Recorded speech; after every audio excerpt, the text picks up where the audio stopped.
yàlla dafa dogal moom ñépp a bokk.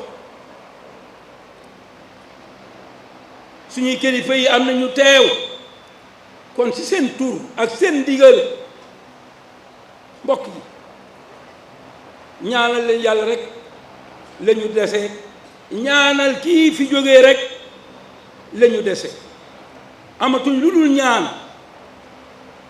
njéggal ak yërmande yàlla defal ko ña muy fekk ak ña muy fekk ñépp. yàlla aussi leeral yoon wi ñii fas yéene gunge ko yàlla yóbbu ñépp ci jàmm delloo ci ñépp ci jàmm. a'uuzu billahi samiil aliim mina shaytaani rajiim. bismillahi rahmaani rahiim. alhamdulillahi rabbil aalamiin. arrahmaani rahiim. maaliki yawmi ddiin. iyyaaka na'budu wa iyyaaka nasta'iin. ihdina siraatal mustaqiim.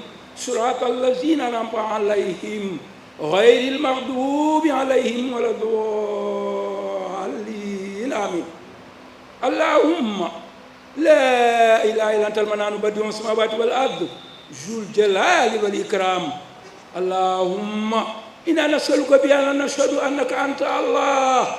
allahu laa ilaaha illa anta al-ahadu as-samad allazi lam yalid wa lam yulad wa lam yakun lahu kufuwan ahad.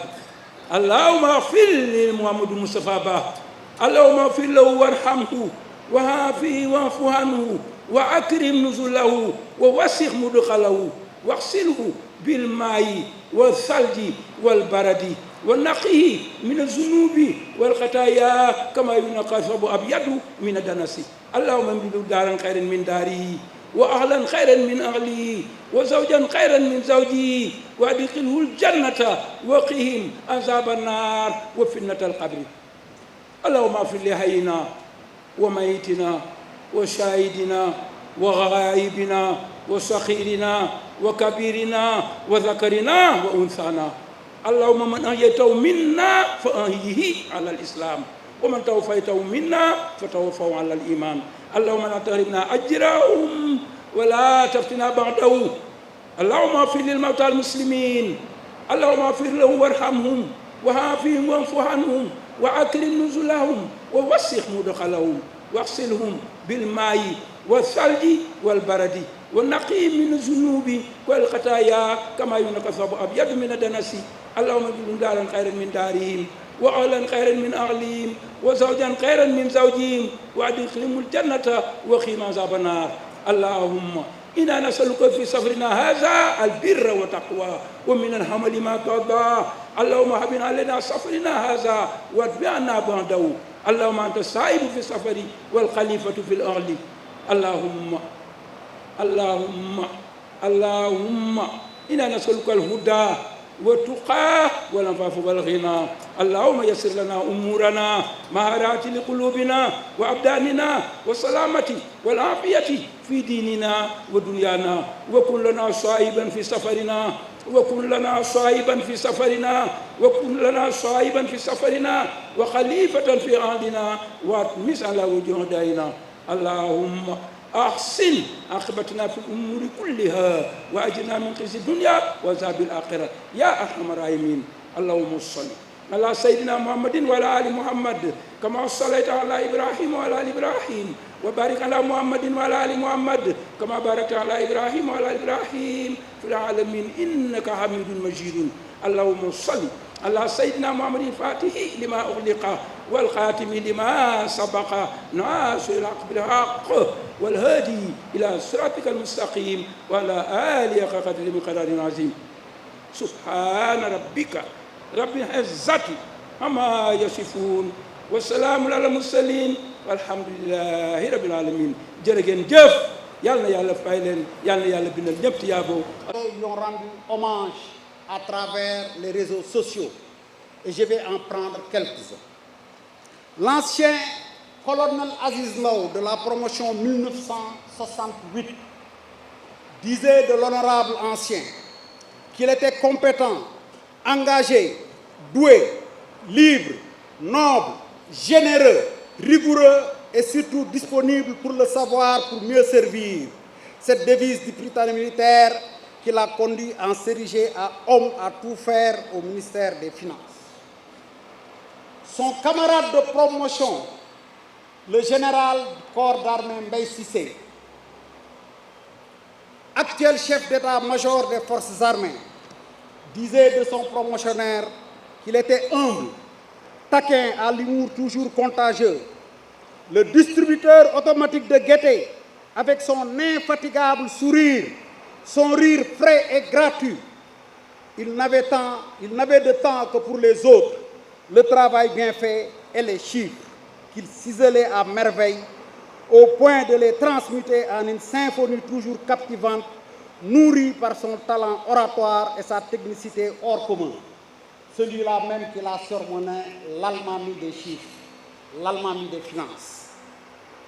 Un autre de ses camarades, cette fois-ci cadet, qui fut son ami, son collègue et qui fut même son ministre, M. Makhtar Cissé, disait que c'est une perte immense pour le Sénégal. C'est une perte pour l'État. Mohamed Moustapha Ba fut un homme d'une exquise courtoisie, d'une grande générosité intellectuelle et doté d'une grande culture de l'État.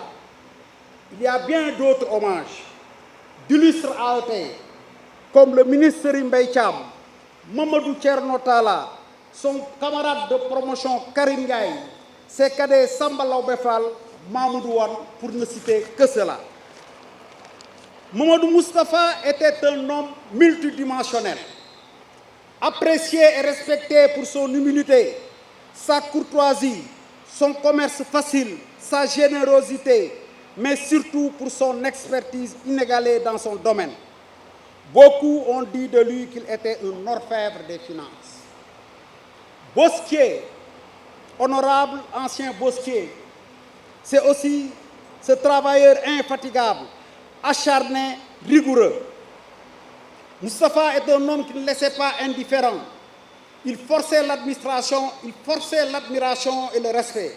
Il était même amoureux de son métier, de sa science.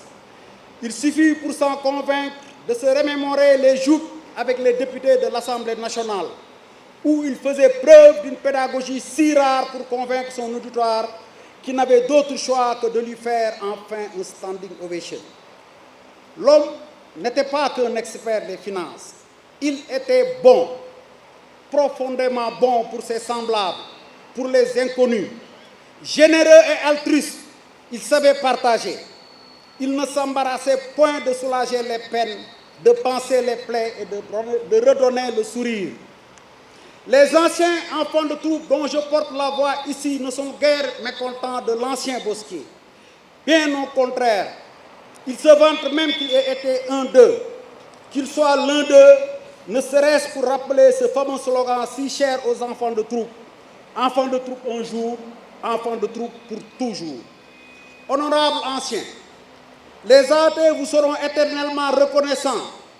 Reconnaissants d'avoir été un des leurs, d'avoir été surtout utile durant toute votre vie, utile à vos frères, vos amis, aux anonymes et aux âmes en détresse. À Yacine Sall, son épouse, Ndeye Niop, comme vous appellent certains de ses promotionnaires, nous vous demandons de vous armer de beaucoup de courage pour surmonter et endurer votre peine. Nous lui présentons nos condoléances les plus sincères et nous disons que la fratrie sera toujours là pour vous et pour les enfants. À la promotion 1977, nous adressons nos sincères condoléances. Pour qui connaît les traditions dans les écoles militaires, une relation particulière est née